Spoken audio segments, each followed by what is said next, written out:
All right, so it is time, and we have today a meeting with our good old friends, the Finnish Schools International, and the CEO of the company, Professor Alextin Berisha. Those of you who have participated last semester may already know this school, and those who participated in the first time, that's your first time.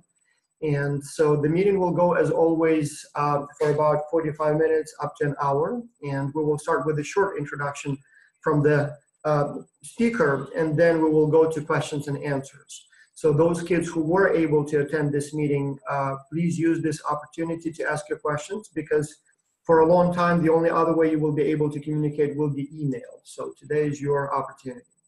And I think without any further ado, I will turn the microphone virtually to Professor Berisha, and please tell us a little bit more about your organization. Thank you, Vas. It's, as always, great to be with X-Culture. For some of your students, I have been with X-Culture since 2011. I think the second cohort, Right. if I'm not wrong, with my students, and it's been one of the highlights in my career, one of the best experiences that the students always get, and it's an incredible collaborative project. So you've done a great job from a couple of hundred students at that time to 5.3 K students at the university level this year, which is incredible. Finnish Schools International is a new K-12 school network based on Finnish education system. For many So you years, cover the entire range from the very little kids all the way to the basically university. yes, that's true. In several, At which age do they start again? Just to get they start at the age of 3 and 3. finish, yes, age of 3 and finish at the age of 18. Whoa, that's a full range. Yeah, so it's the full range. So for many years, Finnish education has been popular throughout the world, being a small country and having the best education system. So in most of the rankings, it started with PISA back in 2000, and it has become very popular. It is quite unorthodox in a way that many things are being done differently, but the results have been always top. It's one of those systems that you have much less examination and standardized tests, but then when the students sit in the international standardized tests such as PISA, they score very highly, or in PILS and other international standardized tests. So what we're doing is we are building upon those strong foundations and spreading to the world the Finnish education system. So FSI relies on the Finnish national core curriculum, with Finnish teachers also being the backbone of our education model, while at the same time innovating in terms of the use of technology and experiential learning. So we're not your typical school. We don't pride ourselves as the toughest, as the most academically rigorous school, but we pride ourselves as a place where kids, first of all, become better human beings, are healthy, are creative, and have lots of fun while doing it. 99% of our students only in the first month have been extremely happy with their educational experience. So they're having lots of fun at school. The parents, on the other side, are mostly happy, while some of them are, as you can imagine, worried why their kids are so happy. So School is supposed to be tough and hated. Exactly. So they're a bit worried about it, that, well, are they just having fun in the school and not learning enough? The thing is that learning happens only when kids love it, only when kids are having fun doing it, and when they are enjoying it. And that's the environment we're thriving to create. At our school, we don't we not necessarily create classrooms, but we create what we call co-learning spaces. So a lot of spaces are open spaces where, let's say, kids from different ages come together to work in projects, to work in their schoolwork. So learning environment design is also very important. You cannot be an innovative school in a traditional setting. We use a lot of technology, so every kid has an iPad in our schools, and most of the learning materials are online and electronics. Nevertheless, we still use a little bit of books, and we encourage our students to use their hands all the time in writing, drawing, and crafting. So we combine arts and technology in a way that stimulates the kids' creativity, but also makes them do things. So learning by doing is a very important part of what we do. Another highlight I want to mention, and then I will stop here, is the concept, a new experiential learning concept that we are still working on to create. It's called Helpri City, where we create in every campus, in every one of our schools, we create a city where kids learn the concepts of economy, society, and entrepreneurship by role playing. They could be the mayor of the town, they could be general manager of the bank, or bank teller, or tax administration supervisor. So we stimulate kids to basically think beyond and to live a real life through a simulation of a working society within the school. So it's a way for them to learn while really having lots of fun. So fun is a main keyword in everything we do, but that doesn't mean that the kids don't develop, don't learn. But they learn in a very different way, and they don't learn mechanically and memorizing, but rather they develop the attributes that are important for the 21st century, the attributes that are important in the 10, 15, 20 years, where technology will change quite a bit the way we live and the way we work. So it's all about preparing the kids for the life, not necessarily focusing only on preparing the kids for university. In terms of business model, we started the first school this year. Our pilot school most of our schools are in the Balkans, and we're working on the two other schools this year. The first school has been already started in Pristina. If you check our Facebook page, you will see some pictures of how the school looks like and what kind of things the kids do there. While next year, Tirana and Zagreb will be open. And in 2020, we're opening up new countries all around the world. And there's been a lot of interest, also thanks to the X Culture, where we have had a big exercise with over 1,000 students. I think it's been now a year ago. Yep. We see now interest from different parts of the world of more of an innovative approach to schooling and education. So can you already have a few questions, if you can please clarify. So can you tell more about this role-playing approach? So the city, what age does it start at? How exactly does it work? So one kid gets elected a mayor, and then somebody becomes, as you said, banker and police officer. Can you tell us more how it goes? I mean, is it like a class, a course, or is it something they do after school, or is it part of the school? Yes, well, basically, we're starting this in February with the first pilot, and the first pilot will be only the beta version. Beta version means that this is an after-school activity for kids from the grade of 6 until the grade of 9, and they will do this one day, full day a month, and then they will do 2 hours a week, every week.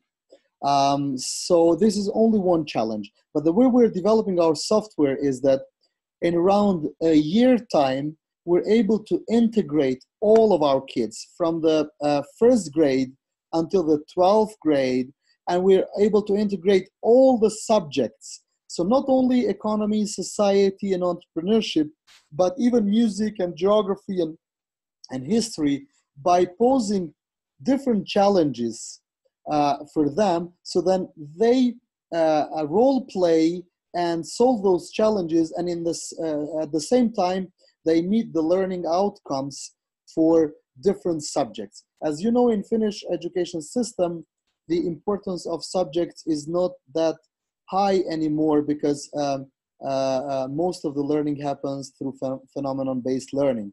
So we integrate different subjects through phenomenon and experiential learning based. At the beginning, the kids apply. So they have to do a short CV, okay? Very short CV, and they send it to the system. And then the teachers do interview them in a way, and then they assign them to different positions. And then they have to, every company or institution and every person has their challenges in the iPad. So basically they have to perform different roles, and they have to solve those challenges in the best way. And in order to solve those challenges, they have to interact with each other. For example, they have to open a bank account, and then they have to apply maybe for a loan, and then they have to create products and sell and interact and all these things. This is all very important for them to understand how does the society works.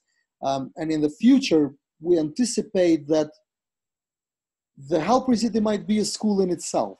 So might be a completely different experiential learning school, but that perhaps maybe in 5 to 10 years. So we're taking it slowly.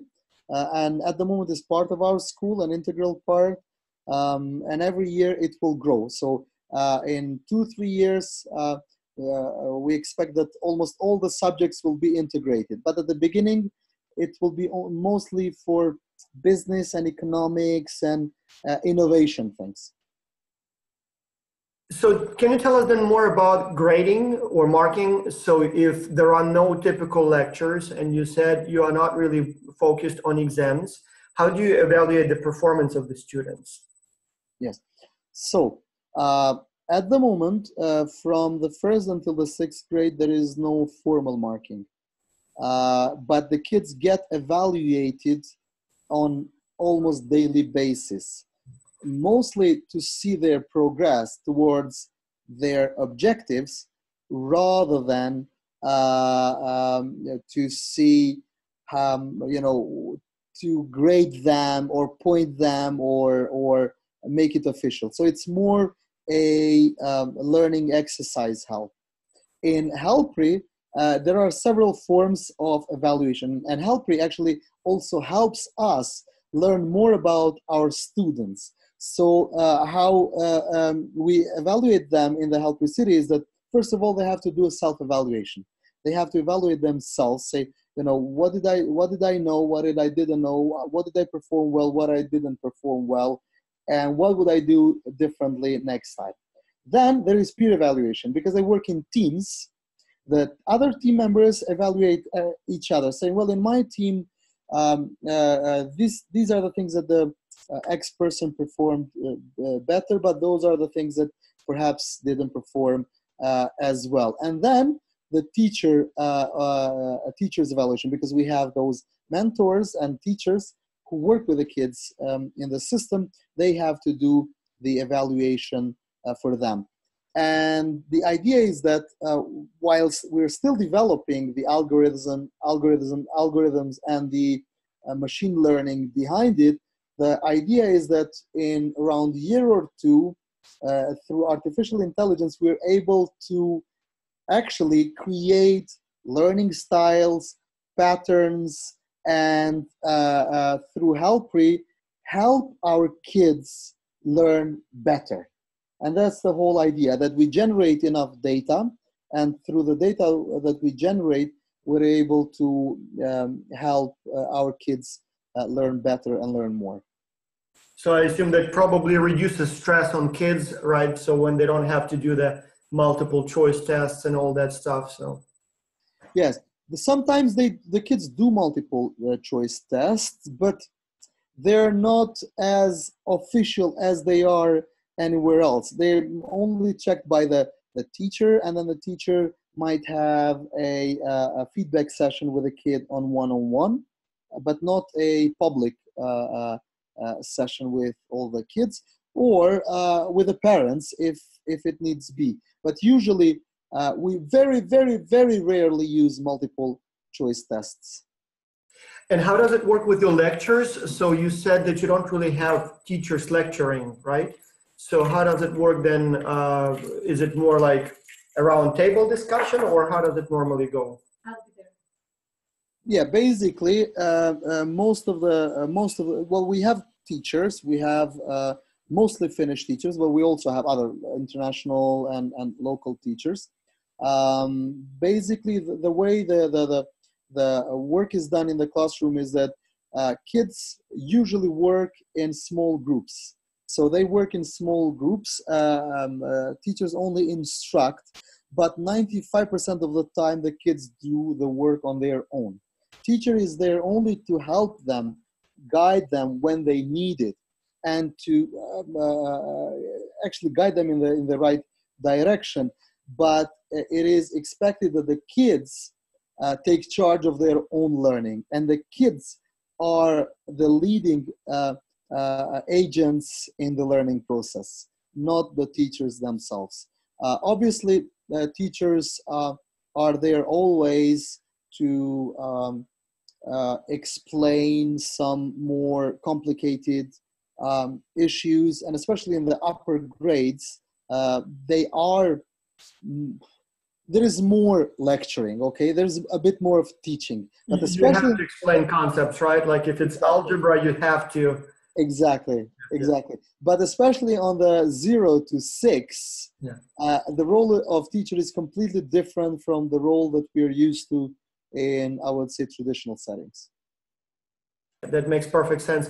How long are the schools in school? I mean, the kids in school. What time does it start? What time does it end? A day? 8:30, 3:30. 3:30. Mm-hmm. So yeah, it's a full day, and during this time they do everything, including after-school activities, extracurricular activities, and clubs. Mm-hmm. Kids have 6 weeks clubs, so after 6 weeks they change into a different club, with the idea that we want a holistic approach to learning. While we recognize kids have more talents for some issues and less in others, we believe that a holistic approach to learning is extremely important, because the studies show that arts can help kids learn sciences. Science can help kids learn arts. Robotics and coding helps kids solve problems and critically think. So it's very important that kids go through a wide range of clubs, and then they could specialize more on the second part of the year on the things that they really love and the things that they really want to do. But at the beginning, they have to take and they have to change different clubs every 6 weeks in order for them to really be able to taste and try different things. Because for us, trying is so important. Right. And trying is part of learning, trying, discovering. Yeah, no try, you will not know if you like it. exactly. I have a bunch of other questions, but Cyrene, Bakhtash, do you have any questions? Would you like to ask them now, or should I proceed with my questions? Yes, please, Mr. Tyrus. I would like to ask that Mr. Berusha noted that some parents are worried because of the educational system. So what do they usually do to convince parents? That's a good one. Yes. Very good question, Bakhtash. What we're doing is we've started a series of workshops with parents, actually, to basically immerse them into our own education model, because parents have a role to play in the education of their kids. And we're doing workshops explaining how we're doing things and how they can help. We're doing workshops explaining every aspect of our education model. So they are on board with us, they understand it, and they help us in this journey. Parents want the best for their kids, but wanting the best and knowing the best sometimes might not be the same. So while they want the best for their kids, perhaps they want to see tangible results. And tangible result could be maybe a math test result. However, do we really need very high math test scores if the kid has big problems in understanding the society, if the kid has issues in socializing with other people there, if the kid has problem collaborating in projects with other students, if the kids have problems in creativity, so they cannot create anything, but they could memorize and solve maybe several mathematical problems, but they cannot apply none of those mathematical problems to real life scenarios. So which one is more important? The thing is that those things that I mentioned are harder to be measured in a very short period of time. They could be measured, obviously, in the future, but the parents want to see the results right away. So this has been a bit of a struggle, of a challenge that we're trying to overcome by really explaining to the parents and making them part of our education model. This is the first thing. Second thing is information and constant communication with them.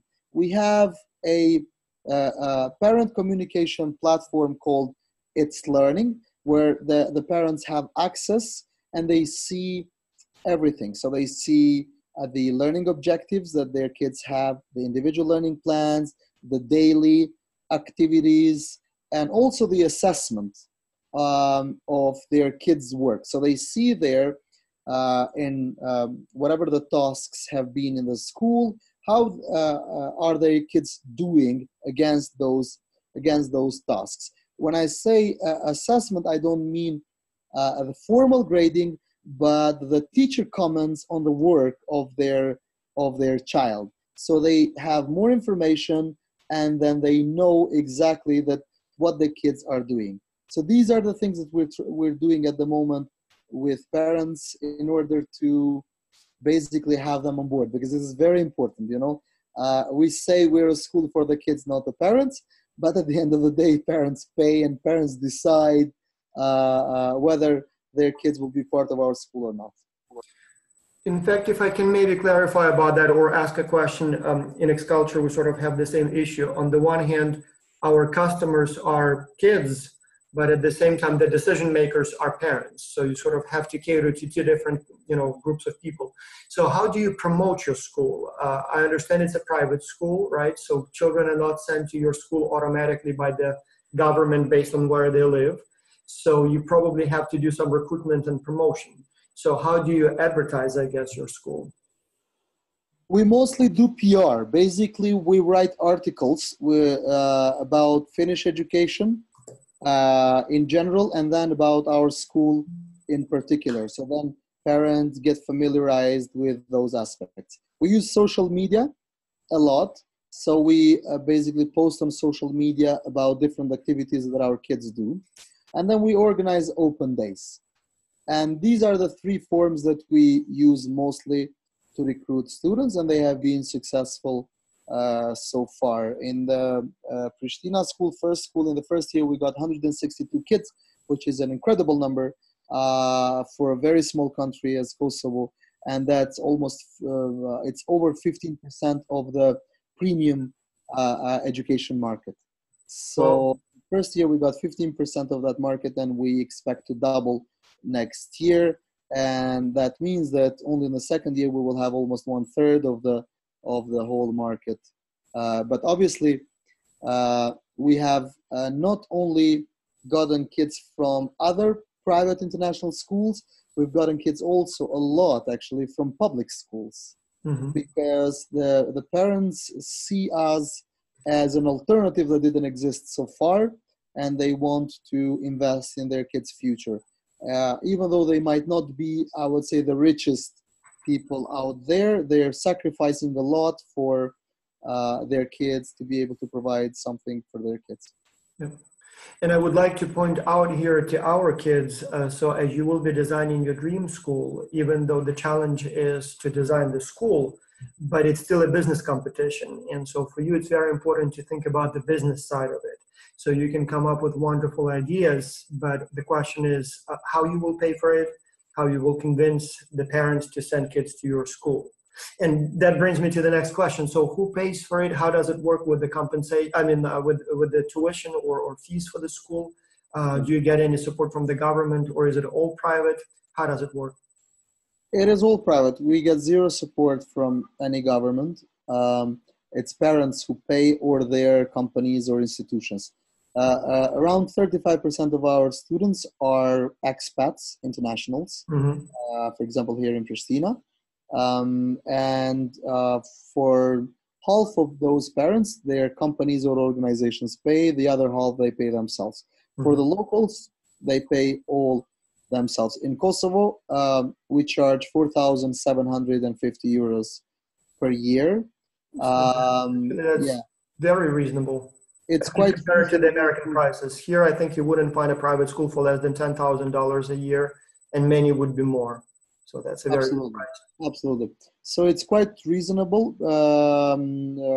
But of course, for the local market, it is substantial, but still for an international school, for the standards that we're trying to promote, I think it's quite reasonable.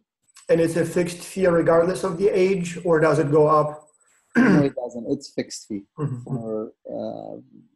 Except for the kindergarten, it's cheaper. It's 4,200. It's even cheaper, even though they actually need a little more care, right? I assume. That's true. Yeah. So I see we have a few more people who joined us. So if you have any questions, you can ask anytime. And meanwhile, I would like to ask about the food cafeteria.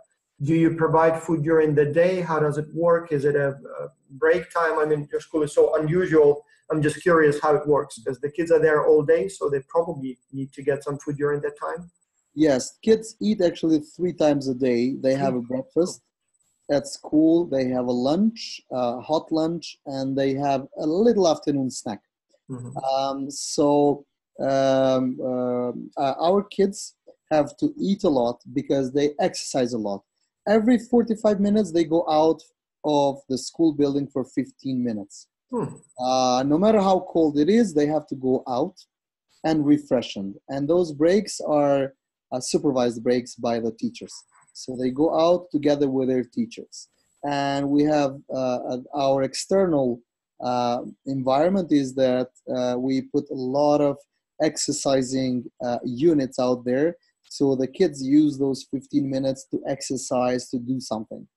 And we try to do it all the time. So they remain active. And that's why they also need to eat a lot. They have breakfast when they come. Because the thing is, they start school 8:30, but for some of them, it might be up to 50 minutes in the school bus until they come to school, because morning is a lot of traffic. and because of the traffic, it might take longer. For some, it takes maybe 10, 15 minutes, but for others, it takes 50 minutes. So if it takes 50 minutes, it means that the kids have already started 7:30 from their home, which is quite a long way, Right. and usually start without breakfast at home. So they have breakfast at school, and then they have lunch. We have a very specific requirements in terms of food nutrition. So the food is all based on the right diet for the right age of the kids. And our food, in my opinion, is extremely delicious, but if you ask some of the kids, they find it that it has not a lot of sugary and it's not Right. very Not enough junk savory. food in it. Exactly. So only once a month we have a Happy Friday where kids have a burger or a pizza. And that's one Friday a month. Even during that, even if you have a burger, you still, we control the calories and we control the ingredients that we put into those burgers. So they are healthier, a bit healthier than the normal burger that you would eat elsewhere. We need that at my son's school for sure. Yeah. Can you tell us a little bit more about transportation? So you said there is a bus. Is it like a centralized private bus organized by you, or is it something provided by the city?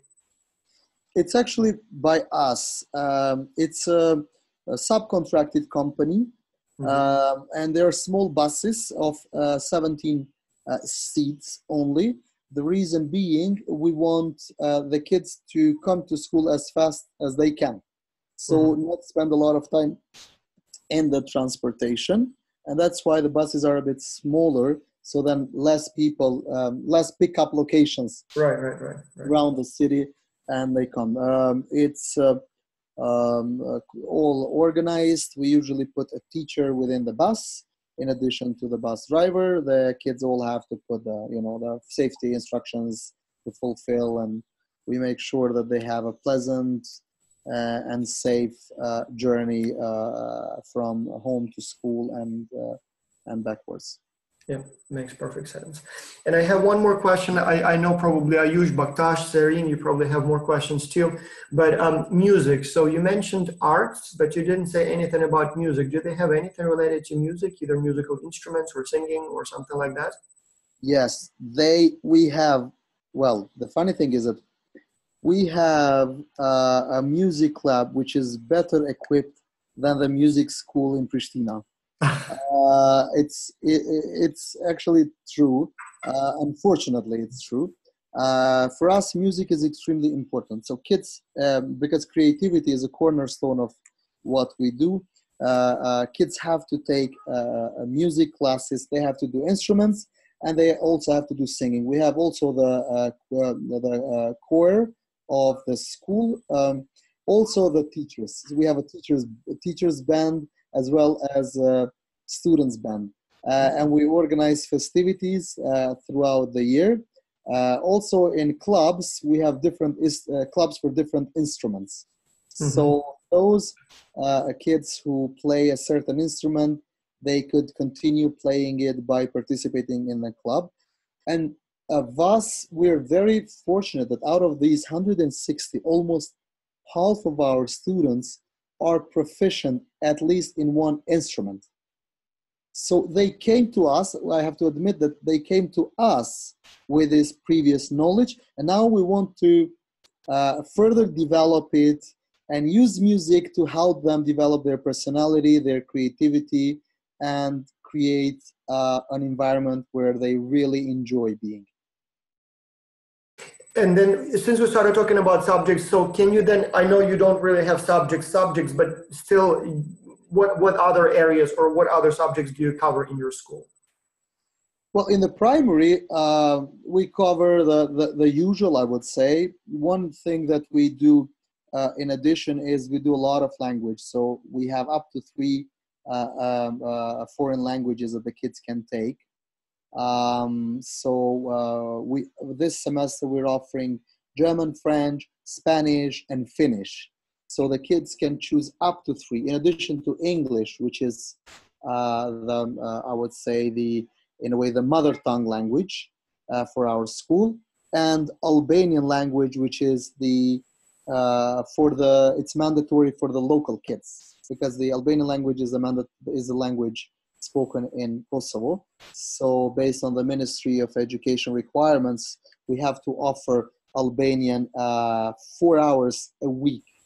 So Albanian, Finnish, did you say English as well? English, French, German, Spanish. So there are 6 languages. So they choose one, or they study all of them? No, they could choose up to 3. Up to 3, okay. Because you scared me for a while. I thought, like, what, 7 languages? Yeah. That's a lot. They could choose up to 3. Among those languages, they could choose up to 3. In the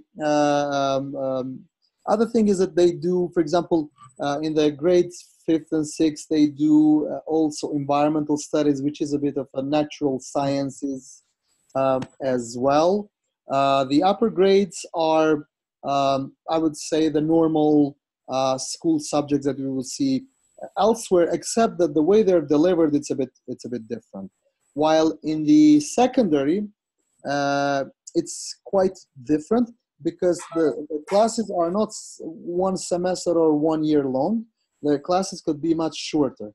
So they could be from 4 to 6 week classes, and then they could be replaced. So you could choose up to 30 different classes during 1 year if you were in the upper secondary school, while of course they are much shorter than the classes that we usually have. Makes total sense. I have a few more questions, but again, I would like to let our kids speak. So Apurva, Ayush, Baktash, Serene, do you guys have any questions? Don't be shy, unmute your microphones and ask your questions if you have to. Meanwhile, the only other question I didn't ask was selection of students. Do you accept everyone? Do you have some sort of a selection process? And if so, what do you select them for? Sorry, Vas, So you lost me for a second. I was asking about selection. Okay. Yes, so do you accept all the kids, or do you select only kids with special skills? And if so, what do you select them for? We had an open admission policy the first year, because it is our belief that every kid has the potential and the talent to learn, and it's our duty to help them achieve that. And we're not a selective school. We say we get only the smartest, and then, well, interesting, they are still smart. Well, of course, because you handpick them, and of course they will continue. It is our duty to help those struggling, and we have for that also special education. We have specialized teachers with special education teacher background who work with those kids that have learning difficulties or have different learning styles. So for us, it's all about helping every kid. Yeah, okay. So it seems like Baktash was going to ask a question. Somebody unmuted the microphone. And Cyrene, or did I get that wrong? I'm sorry, may I have a question? Yes, please go ahead, Baktash. I would like to ask about the expansion of the Finnish schools. Or do you just want to work in European countries and Balkan countries, or do you want to expand your school to Asia as well?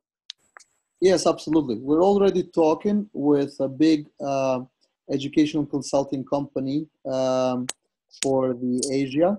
And in 2020, we're expanding to Latin America as well. So we have worldwide ambitions, not only. We're starting in the Balkans because it's the hardest place to start schools. And it's also the region that we know the best. And we want it to be in the region that we really know it, so we have higher chances of success. And so far has been incredible, and we look forward to expanding it. I really hope you will consider coming to the United States at some point. That seems like, yeah, I know you would be very popular here.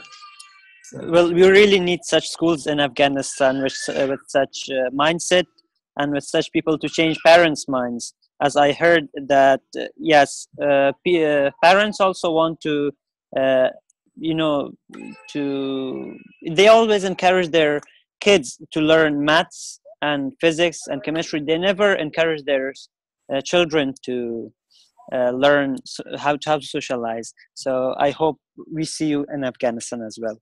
Thank you, Bakhtash. Yeah, Bakhtash is Afghanistan, so that's quite a remote location, but yes. Mm-hmm. Any other questions, anyone? Sarina, Yush, Aburva? I think I pretty much exhausted all my questions. So kids, if you will have any more questions in the future, you can always send an email to admin@xculture.org and we will forward them to Mr. Berisha. And so hopefully we'll get an answer pretty soon. And I hope this meeting was educational for you and gave you some ideas as to how you would design a school. One thing I would like to clarify though, so Bakhtash said math, physics, social, but you still have a lot of math and you still have natural sciences, don't you? So you cover those subjects, I suppose, in depth, maybe just in a more playful way, right? Absolutely. I mean, we have to go through them, but the way we do it is a bit different, as you said, in a more playful way. And for example, the public schools here, they covered in the first month for the first graders all numbers up to 100, and they did a lot of other things. And while our kids were still playing with colors and trying to develop personality, but when they come to the second or third grade, our kids will be performing much better in the math than the other kids. But the way we do it differently. We take a different approach. We don't overburden the kids with a thing that they cannot do it. We try to make math something that is part of their everyday life, not something that you go there in the blackboard and put some numbers and that's it. You know, you just do it for the sake of doing it, but not applying it and not really understanding why you're doing it. Right, it makes perfect sense. Math doesn't have to be boring, right? Yeah. All right, well, so let's stop here then. Thank you so much for your time, everyone. And I will post the recording for those who couldn't attend live. And so I'll rush to our next meeting. So those of you who are still here and can stay, so the Experiential School of Greensboro, it will take me about 10 minutes to get there and maybe another 5 minutes to set up. And then hopefully we'll have another webinar in a few minutes. Thank you so much, Alex. Thank you. Really appreciate your help. Thank you. Thank you very much, Mr. Terrace and Mr. Berisha. Yeah, I hope I'll see you all. And to all the others. Bye-bye. Thank you.